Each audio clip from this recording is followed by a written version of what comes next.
Hello, അപ്പം ഇന്ന് നമ്മളൊരു അടിപൊളി ഐറ്റം ഉണ്ടാക്കാൻ പോകണം കേട്ടോ. വേറെ ഒന്നുമില്ല, തിക്കിടി. കുറേ നാളായിട്ട് ഉണ്ടാക്കിയിട്ട് നോമ്പിനെങ്ങാണ്ട് ഉണ്ടാക്കിയതാണ്, പിന്നെ ഉണ്ടാക്കിയിട്ടില്ല. അപ്പം ഇന്ന് തിക്കിടി ഉണ്ടാക്കാമെന്ന് വെച്ചാൽ, അപ്പം എന്തായാലും ഉണ്ടാക്കുമല്ലേ, ഷോർട്ടായിട്ട് ഇട്ട് തന്നെ സുഖം ഉണ്ടാവില്ല. അപ്പം നമ്മൾ ലോങ് വീഡിയോ ഒക്കെ ആയിട്ട് എടുക്കാമെന്ന് വെച്ചിട്ടാണ്.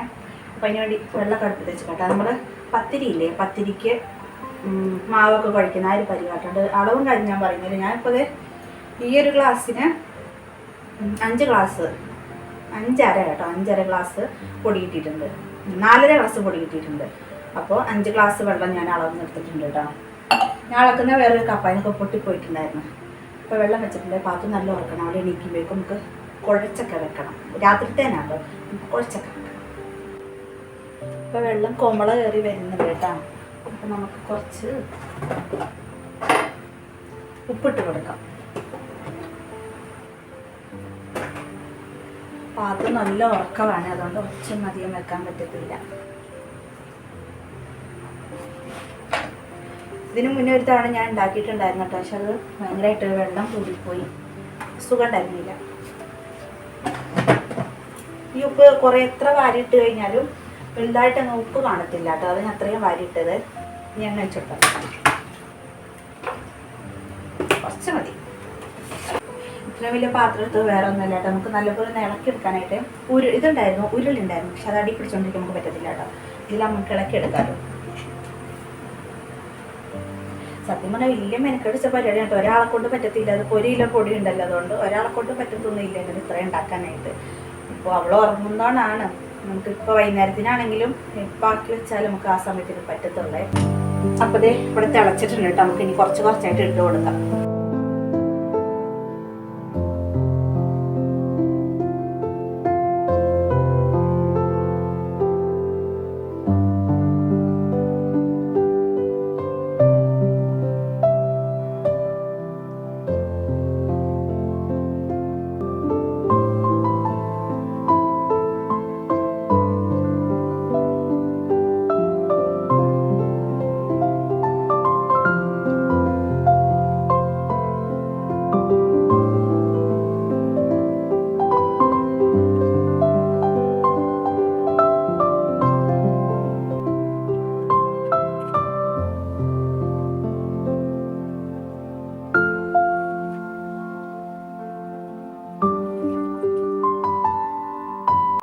കുറച്ചൊക്കെ നമ്മൾ നേരിട്ട് വോയിസ് കൊടുത്തിട്ടുണ്ട് കേട്ടോ. അത് കഴിഞ്ഞ് പിന്നെ തട്ടും മുട്ടും ഒച്ചയൊക്കെ കൂടുതലായിട്ട് ഞാൻ പിന്നെ അതങ്ങ് ഓഫ് ചെയ്തതാണേ.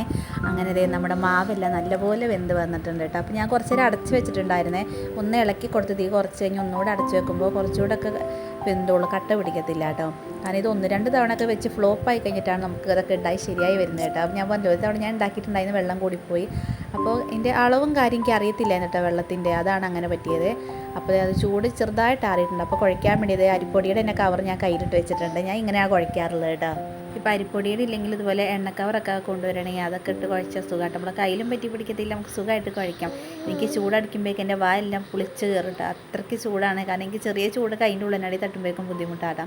അതാണ് ഞാൻ അങ്ങനെ ഒരു ഐഡിയ കണ്ടുപിടിച്ചത്. അപ്പോൾ അതേ നല്ലപോലെ ഒരെണ്ണം കുഴച്ചിട്ട് ഞാൻ ഇതുപോലെ ചൂട് നിൽക്കുന്ന പാത്രത്തിൽ ഒരെണ്ണം ഇട്ട് വെച്ചിട്ടുണ്ട്. കാരണം നമുക്ക് ഇത് കുഴച്ച് ഉരുട്ടി കഴിഞ്ഞിട്ട് പിന്നെ അത് എടുക്കാറുള്ളത്. ഇപ്പോൾ നമുക്ക് ചപ്പാത്തിക്കൊക്കെ ആണെങ്കിലും പൂരിക്കാണെങ്കിലും ഒക്കെ കുഴക്കുകയാണെങ്കിൽ തന്നെ ഇങ്ങനെ ആക്കി വെക്കുകയാണെങ്കിൽ നല്ലതായിട്ട്. നമ്മൾ കുറച്ച് കുഴച്ചിട്ട് ചൂട് പാത്രത്തിൽ ഇട്ട് വെക്കുക, എന്നിട്ട് ബാക്കിയുള്ളത് കുഴച്ച് എല്ലാം പരത്തി കഴിഞ്ഞിട്ട് പിന്നെ ലാസ്റ്റ് ചെയ്തെടുത്താൽ മതി. എടുത്ത് കുറേ നേരം കഴിഞ്ഞപ്പോൾ ചൂട് നിന്നിട്ടുണ്ടായിരുന്നു കേട്ടോ. അപ്പോൾ ഇങ്ങനെ ഒന്ന് ചെയ്ത് നോക്ക് ചെയ്യാത്തവരുണ്ടെങ്കിൽ. അപ്പോൾ അതേ ഇങ്ങനെ തിരി ഇട്ടിട്ടാണ് കേട്ടോ നമ്മൾ എടുക്കുന്നത്. തിരി ഇട്ടിട്ട് നമ്മൾ ചെറിയൊരു കുഞ്ഞു ബോൾ വലുപ്പത്തിൽ എടുക്കണം. എന്നിട്ട് നല്ലപോലെ കൈ കൊണ്ട് ഉരുട്ടിയിട്ട് പിന്നെ അമുക്കണം. ആ ഒരു ഷേപ്പ് ഞാൻ കാണിച്ചു തരാവേ. ഇതിൽ കാണിക്കുമ്പോൾ കിട്ടുമോയെന്ന് അറിയത്തില്ല. ഇതുപോലെ കുഞ്ഞു കുഞ്ഞു ബോളായിട്ട് കിട്ടുന്നുണ്ട്. കാരണം പെരന്നിട്ട് ജെംസ് മിഠായിയുടെ സൈസിലായിട്ട് കിട്ടുന്നത്. അത്രയും ചെറുതല്ല, അതിനേക്കാൾ ഇച്ചിരി കൂടെ വലിപ്പം വേണം. പക്ഷേ ആ ഒരു സൈസിലായിട്ട് കിട്ടുന്നത്. അപ്പോൾ ഞാൻ അതാ പുറത്ത് വന്നിരിക്കുകയാണ് കേട്ടോ. ചൂട് സഹിക്കാൻ പറ്റില്ല. പിന്നെ തുണിയെല്ലാം കിടക്കുന്നുണ്ട്. അതിൻ്റെ ഇടയ്ക്കാണ് ഇതൊക്കെ ചെയ്യുന്നത്. മൊത്തം തിരക്ക് പിടിച്ച ദിവസമായിരുന്നു. അപ്പോൾ ഇത് എടുക്കണം എന്നുള്ളതുകൊണ്ട് മാത്രമായിട്ട് ഞാൻ ഇത് ഇറങ്ങിയത് തന്നെ. അപ്പോൾ അതേ കുഞ്ഞു കുഞ്ഞു കഷ്ണം പിച്ചി എടുത്തിട്ട് എടുക്കാം. പിന്നെ നമ്മൾ അങ്ങനെ തിരി ഇടുമ്പോൾ നല്ല മയം കിട്ടും കേട്ടോ. അപ്പോൾ ഞാൻ ഇതെല്ലാം ബാക്കി തിരിയൊക്കെ ഇട്ടിട്ട് നമുക്ക് കാണിച്ചു തരാം. അതാണ് നമ്മളോട് പറഞ്ഞുകൊണ്ടിരിക്കുന്നത്. ബാക്ക്ഗ്രൗണ്ടിൽ ഭയങ്കര ഒച്ചമ്പളൊക്കെ ഉണ്ട്. അതാണ് ഞാൻ മ്യൂട്ട് ചെയ്തിട്ട് പറയുന്നത്. അങ്ങനെ കൈകൊണ്ട് തിരിയിടാൻ നമുക്ക് പരത്തിയാക്കാം കേട്ടോ. അങ്ങനെ അതെല്ലാം കഴിഞ്ഞ് നമ്മൾ വൈകുന്നേരമായിട്ട് അത് ഫ്രിഡ്ജിൽ നിന്ന് എടുക്കുന്നത്. ഫ്രിഡ്ജിൽ അങ്ങനെ എടുത്ത് വെച്ചിട്ടുണ്ടായിരുന്നു. അതിന് മുന്നേ നമ്മളെല്ലാം ആക്കി കഴിഞ്ഞിട്ട് കുറച്ച് എണ്ണ തൂകി മൊത്തം ഒന്ന് സ്പ്രെഡ് ചെയ്ത് വെച്ചിട്ട് വെക്കുവാണെങ്കിൽ അങ്ങോട്ടും ഇങ്ങോട്ടും ഒട്ടിപ്പിടിക്കത്തില്ല കേട്ടോ. അങ്ങനെ അതെല്ലാം എടുത്ത് വെച്ചിട്ടുണ്ട്. അപ്പോൾ ഇങ്ങനെ ഒരു പാത്രം നിറച്ചിട്ട് ഞാൻ 1 കിലോ മാവാണ് എടുത്തിട്ടുണ്ടായിരുന്നത്. പിന്നെ ചിലരിങ്ങനെ കുഞ്ഞ് നമ്മൾ പറഞ്ഞ ജെംസ് മിഠായിയുടെ ഒക്കെ വലുപ്പത്തിൽ എടുക്കുന്നവരുണ്ട്, അതിലും വലുതെടുക്കുന്നവരുണ്ട്.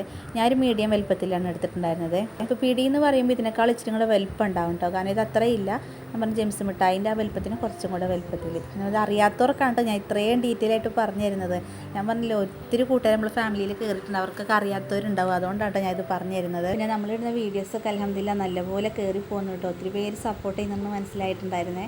നമ്മൾ ലോങ് വീഡിയോ സത്യം പറഞ്ഞാൽ ആദ്യം കിട്ടപ്പോൾ കുറച്ചൊക്കെ ഉണ്ടായിരുന്നുള്ളൂ. കുഴപ്പമില്ല, അത്യാവശ്യം നമ്മുടെ വീഡിയോ ഒക്കെ നല്ലപോലെ കയറുന്നുണ്ട്. ഒത്തിരി സന്തോഷം കേട്ടോ സപ്പോർട്ട് ചെയ്യുന്നതിന്. അപ്പോൾ തീക്കടി അടുപ്പേ വെക്കുന്നതിന് മുന്നേ കുറച്ച് പണിയും കൂടി ഉണ്ട്. നമുക്ക് അത് മൂപ്പിക്കാനുള്ള ഉള്ളി എല്ലാം അരിഞ്ഞ് വെക്കണം. 2-3 ഉള്ളി മതി കേട്ടോ. ഞാൻ ഇച്ചിരി ഉള്ളി 3-4 എണ്ണം എടുത്തിട്ടുണ്ട്. സാധാരണ ഒരു ഉള്ളിയൊക്കെ എടുത്താനോട് ഉമ്മ മൂപ്പിക്കുന്നത് കണ്ടിട്ടുള്ളൂ. ഞാൻ 2-3 എണ്ണമൊക്കെ എടുക്കുക. അതും വേപ്പിൻ്റെ ഇലയും അത് വട്ടത്തിൽ എങ്ങനെ അരിഞ്ഞ് നൈസായിട്ട് അരിഞ്ഞിട്ടാണ് നമ്മൾ മൂപ്പിക്കാനെടുക്കുന്നത്. മൂപ്പിച്ച് കഴിഞ്ഞിട്ടാണ് കേട്ടോ നമ്മളിതൊക്കെ ചെയ്യുന്നത്. അപ്പോൾ അതെല്ലാം അതിനകത്ത് കാണിക്കുന്നുണ്ട്. അപ്പോൾ നമുക്ക് തേങ്ങയും കൂടെ ചിരണ്ടി വെക്കാനുണ്ട് കേട്ടോ. അങ്ങനെ ഒരു തേങ്ങ മുഴുവൻ ഞാൻ എടുത്തിട്ടുണ്ട്. കാരണം ഒരു തേങ്ങ അറിയുമ്പോൾ അത്യാവശ്യം ചെറുതാണ്, എന്നാൽ ഓവറായിട്ട് വലുതല്ല കേട്ടോ. അങ്ങനെ ഒരു തേങ്ങ മുഴുവൻ ഞാൻ എടുത്തിട്ടുണ്ട്. പിന്നെ 1 കിലോ മാവിന് എന്തായാലും ഒരു തേങ്ങ മുഴുവനായിട്ട് വേണ്ടി വരും. 1/2 കിലോ വേണമെങ്കിൽ നമുക്ക് അതിൻ്റെ പകുതി, ഒരു തേങ്ങയുടെ പകുതി അത്ര മതിയായിരിക്കും കേട്ടോ. പിന്നെ ഉള്ള പെരിഞ്ചീരകമാണ്. പെരിഞ്ചീരകം ഞാൻ എടുത്ത അളവ് തന്നെ എടുക്കണം. അത്യാവശ്യം മുന്നേക്ക് നിൽക്കണം. പെരിഞ്ചീരകത്തിൻ്റെ ആ മണം ചൊവ്വയും കൂടുതൽ നിൽക്കണം. പിന്നെ മഞ്ഞൾപ്പൊടി, ഇതെല്ലാം ഇട്ട് ഒരുപാട് വെള്ളമാക്കരുത്. അത്യാവശ്യം ഗ്രേവി പോലെ നിൽക്കുന്ന രീതിയിലുള്ള വെള്ളമാക്കിയിട്ട് നല്ല പോലെ അരച്ചെടുക്കണേ. ഗ്രേവി എന്ന് പറഞ്ഞാൽ വേറൊന്നല്ല, ഇച്ചിരി കട്ടിക്ക് നിൽക്കുന്ന രീതിയിലാട്ടോ വേണ്ടത്. അപ്പോൾ അത് നല്ല തീരെ തരിയില്ലാതെ അരച്ചെടുക്കുക. അത് കഴിഞ്ഞത് നമ്മൾ ഉരുളി എടുത്തിട്ട് ഉരുളിയിലാണ് വെക്കുന്നത്. കാരണം നമ്മൾ കുടുംബ പാത്രം എടുത്ത് കഴിഞ്ഞാൽ അത് തിളച്ച് മറിയാനും, ഇത് തിളച്ച് കഴിയുമ്പോൾ ഇതിൻ്റെ മാവിൻ്റെ കുറച്ച് കട്ടി ആ തേങ്ങയിലോട്ടും കൂടെ മിക്സായി ഇച്ചിരി ഒന്ന് കുറുകി വരും. അപ്പോൾ നമുക്ക് ഇളക്കിയെടുക്കാനും പാടെ അടിക്കും പിടിക്കണ്ട. അപ്പോൾ ഉരുളിയാകുമ്പോൾ നമുക്ക് സുഖമാണ് ഇളക്കാനും അത് തിളയ്ക്കാനൊക്കെ എളുപ്പമായിരിക്കും. അപ്പോൾ അതേ ഉള്ളി മൂപ്പിക്ക് വെളിച്ചെണ്ണയിൽ വെക്കുകയാണെങ്കിൽ അത്രയും നല്ലതാണ്. നമ്മളിപ്പോൾ വെളിച്ചെണ്ണ അല്ല, സൺഫ്ലവർ ഓയിലാട്ടോ. അപ്പോൾ മൂപ്പിച്ച് കഴിഞ്ഞു. വെള്ളത്തിൻ്റെ അളവ് ഞാൻ പറയാം. നമ്മൾ അരപ്പൊഴിച്ച് കഴിഞ്ഞിട്ട് മിക്സിക്കകത്തുള്ള കൂടെ കലക്കി അതിൽ ഒഴിക്കുക. പിന്നെ നമുക്ക് ഇത് അത്യാവശ്യം ഒരു ഊഹം വെച്ച് ഒഴിക്കാം. ഞാനിപ്പോൾ ആ ജഗ്ഗിന് 2 ജഗ്ഗ് വെള്ളമാട്ടോ ഒഴിച്ചിട്ടുണ്ടായിരുന്നത്. പിന്നെ അതിൽ കാണിച്ചൊരു ജഗ്ഗ് ഉണ്ടല്ലോ, ആ ജഗ്ഗിന് 2 ജഗ്ഗ് വെള്ളം. കാരണം ഇതിൻ്റെ ഒപ്പത്തിന് വെള്ളം നിൽക്കണം. കാരണം തീരെ ഇല്ലാതായി കഴിഞ്ഞാൽ ചിലപ്പോൾ ഗ്രേവി നമുക്ക് കിട്ടത്തില്ല. അത് ഇരുന്ന് കുറുക്കും കുറച്ച് ഞാൻ തണുത്ത് കഴിഞ്ഞാൽ. അതുകൊണ്ട് ഒപ്പത്തിന് വെള്ളമാക്കുക കേട്ടോ. പിന്നെ ആവശ്യത്തിന് ഉപ്പ് വേണമെന്നുണ്ടെങ്കിൽ ഇട്ട് കൊടുക്കാം. പിന്നെ അത് തീ കൂട്ടിയിട്ട് തന്നെ അടച്ച് വെച്ചിട്ടുണ്ട് കേട്ടോ. അത് ഇങ്ങനെ നല്ലപോലെ തിള കയറി വരുമ്പോൾ തുറന്ന് നോക്കുക. ഇത് തിള കയറി വന്നിട്ടുണ്ട് കേട്ടോ. അപ്പോൾ ഇടയ്ക്ക് ഞാൻ തുറന്ന് നോക്കിയിട്ടുണ്ടായിരുന്നു തിള കയറിയപ്പോൾ. പിന്നെ അടച്ച് വെച്ചു. പിന്നെ അത് ഒന്നുകൂടെ ഇടയ്ക്കിടയ്ക്ക് തുറന്ന് നോക്കുന്നുണ്ട്, കാരണം അടുക്കി പിടിക്കാതിരിക്കാണ്ട്. അപ്പോൾ ഇത് നല്ലപോലെ കുറുകി വന്നിട്ടുണ്ട്. അപ്പോൾ ഇത് അത്യാവശ്യം ആയി വന്നിട്ടുണ്ട്. ഇനി ഇത് കുറച്ച് കഴിഞ്ഞ് ഇരുന്ന് തണുക്കുമ്പോൾ ഒന്നുകൂടെ കുറുകി ഇച്ചിരി കൂടെ ഗ്രേവി ആകും. കാരണം ഇതിൽ കാണുമ്പോൾ ഒത്തിരി വെള്ളം നമുക്ക് തോന്നുന്നുണ്ട്, പക്ഷെ ഒത്തിരി വെള്ളം ഉണ്ടാവില്ല. അതിരുന്ന് ഒന്നുകൂടെ കുറുകി കഴിയുമ്പോൾ കുറച്ചുകൂടെ ഗ്രേവി ആയിട്ട് കിട്ടുന്നുണ്ട്. ഇത് വലിയ മെനക്കേടൊന്നും ഇല്ല കേട്ടോ. കാരണം നമുക്ക് ആകെ വെക്കാനൊന്നും പാടില്ല. അത് കുഴയ്ക്കാനും ഉരുട്ടലാണ് ഏറ്റവും വലിയ ടാസ്ക് എന്ന് പറയാനായിട്ട്. അത് കഴിയുമ്പോൾ നല്ലപോലെ വെന്ത് കിട്ടും കേട്ടോ. പിന്നെ പരമാവധി നമുക്ക് വെള്ളം കറക്റ്റായിട്ട് നോക്കണം. വെള്ളം ഒരുപാടായി കഴിഞ്ഞാൽ മാവ് ഇതിൽ അലിഞ്ഞു പോകും. പിന്നെ നമുക്ക് കിട്ടത്തില്ല. നമ്മൾ തിന്നുമ്പോൾ ബബിൾക്കം തിന്നുന്ന പോലെ ഒട്ടി പിടിച്ചുകൊണ്ടിരിക്കേണ്ട, അത്രയേ ഉള്ളൂ. അപ്പോൾ നമ്മളത് ശരിയായിട്ടുണ്ടേ. അങ്ങനെ എല്ലാവരും കഴിയെല്ലാം കഴിഞ്ഞു. ഞാൻ ഇക്കും കൂടെ കഴിക്കാനിരിക്കാൻ കേട്ടോ. അപ്പോൾ ഞാൻ കണ്ടോ തണുത്ത് കഴിഞ്ഞപ്പോൾ ആ വെള്ളം ഉണ്ടെന്ന് പറയത്തില്ല, അത്രയും കുറുകിയിട്ട്. അപ്പോൾ നമ്മൾ വെള്ളം അത്യാവശ്യം ഒഴിച്ചില്ലെങ്കിൽ, തീരെ കുറവാണെന്ന് ഒഴിച്ചിട്ടുണ്ടെങ്കിൽ നമുക്ക് ഇതുപോലെ കിട്ടത്തില്ല. ഇതിലും കട്ടിയായിട്ടായിരിക്കും കിട്ടുന്നത്. നമ്മൾ കല്ല് കിടക്കുന്ന പോലൊക്കെ തോന്നും. നമുക്ക് ഗ്രേവിയും കാര്യം കിട്ടത്തില്ല കേട്ടോ. അതാണ് ഇച്ചിരി വെള്ളം കൂട്ടി ഒഴിക്കുന്നത്. ഒരുപാട് കൂട്ടി ഒഴിക്കുകയും ചെയ്യരുത്, മാവിൽ വെള്ളം ഉണ്ടാവുകയും ചെയ്യരുത് കേട്ടോ. അപ്പോൾ അതേ ഞങ്ങൾ രണ്ടുപേരും കഴിച്ചുകൊണ്ടിരിക്കുക കേട്ടോ. പിള്ളേരെ കഴിയെല്ലാം കഴിഞ്ഞിട്ടുണ്ടായിരുന്നേ. ഇതിന് ഏറ്റവും നല്ല കോഴിക്കറി തന്നെ കേട്ടോ. ബീഫ് ഞങ്ങൾ കഴിച്ച് നോക്കിയിട്ട്, പക്ഷേ ബീഫിനോട് വലിയ താല്പര്യം തോന്നില്ല. കോഴിക്കറിയുടെ അത്രയും വെല്ലം തോന്നി ഇതിൻ്റെ കൂടെ കഴിക്കാനായിട്ട്. ഇനി ഇത് ട്രൈ ചെയ്യാത്തവരുണ്ടെങ്കിൽ എന്തായാലും ട്രൈ ചെയ്ത് ഫീഡ്ബാക്ക് അറിയിക്കണേ. കാരണം ഇത് ആദ്യമായിട്ട് കാണുന്നവരും കഴിക്കാൻ പോകുന്നവരുണ്ടാവും. അപ്പോൾ എന്തായാലും നിങ്ങൾ അഭിപ്രായമൊക്കെ പറയണം കേട്ടോ. പേടിക്കൊന്നും വേണ്ട. 1 കിലോ മാവും 1/2 കിലോ മാവൊന്നും വേണ്ട കേട്ടോ. നിങ്ങൾ 2 നാഴി മാവ് എടുത്ത് കഴിഞ്ഞിട്ട് ഒന്ന് ചെയ്ത് നോക്കിയാൽ മതി. അരമുറി തേങ്ങയും കൂടെ വെച്ചിട്ടൊന്ന് ചെയ്ത് നോക്കിയിട്ട് എന്തായാലും പറയണേ. അങ്ങനെ ഞാനിത് കഴിക്കാൻ പോവാണ് കേട്ടോ. അപ്പോൾ എപ്പോഴും പറയുന്ന പോലെ പുതിയ കൂട്ടുകാർ ചാനൽ സബ്സ്ക്രൈബ് ചെയ്യാനുണ്ട്. ഒന്ന് സബ്സ്ക്രൈബ് ചെയ്ത് സപ്പോർട്ട് ചെയ്യുക. നിങ്ങളുടെ അഭിപ്രായങ്ങളൊക്കെ കമൻറ്റിൽ അറിയിക്കുക. വീഡിയോ ഇഷ്ടപ്പെട്ടാൽ ലൈക്ക് ചെയ്യുക, ഷെയർ ചെയ്യുക. ഇതൊന്നും നമ്മൾ ആദ്യം പറയാറില്ലല്ലോ. അപ്പോൾ നമുക്ക് പിന്നെ കാണാം കേട്ടോ. അപ്പോൾ ട്രൈ ചെയ്തിട്ട് ഫീഡ്ബാക്ക് അറിയിക്കണേ. ബൈ, ടാറ്റാ. What?